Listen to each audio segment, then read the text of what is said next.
Hey Dex, on a momentous occasion, or at least it's a turning point in your life as you become a teenager. Um, I must say, from what I've seen of you so far, and I know we don't get to see you very often, not as a typical grandparent type relationship, but from what I've saw last time when we were in Croatia together, I'm just so impressed with your thirst for knowledge and facts, and so I decided, for my advice, I was going to give you a bit of history because when I was 13, back in 1968, um, as this year for you is quite impactful, to say the least. There were quite a few events that happened in my 13th year that had an impact on me. And the biggest one was the assassination of Martin Luther King. Um, to me, it was a really big deal because I found out earlier in that same year about apartheid in South Africa. I hadn't nothing, didn't know anything about it, didn't know what it was about. I was shocked to think that black people and white people could be treated differently and in such horrible circumstances. One thing that led me to find out about it was because my mum, your great grandmother, boycotted or joined the boycott against goods coming into the UK from South Africa.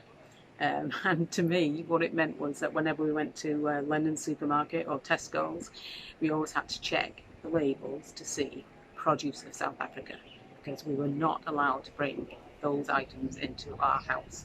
But we used to just do that. We didn't know what it was for. It was only later that I got to find out what apartheid was. Then I got to find out about Martin Luther King and his fight for racial equality. I have a dream. My poor little children will one day live in a nation where they will not be judged by the color of their skin, but by the content of their character. I have a dream today. And so when he died, it was horrendous to me to think that you could be killed for something you believe in, following your beliefs. But also, it made me think that if you believe in something strongly, just fight for it because it's the right thing to do. Later in that year, another event along the same sphere happened, and that was the Olympic Games when Tommy Smith, John Carlos, won first and third in the 200 metres, and they made a Black Lives Matter style protest. It wasn't Black Lives Matter then, but Black Power was what it was known as then. And what they did was they raised their arms in fists, wearing a black glove. They also wore black socks. They didn't wear the running shoes, and they protested about the inequalities of human rights.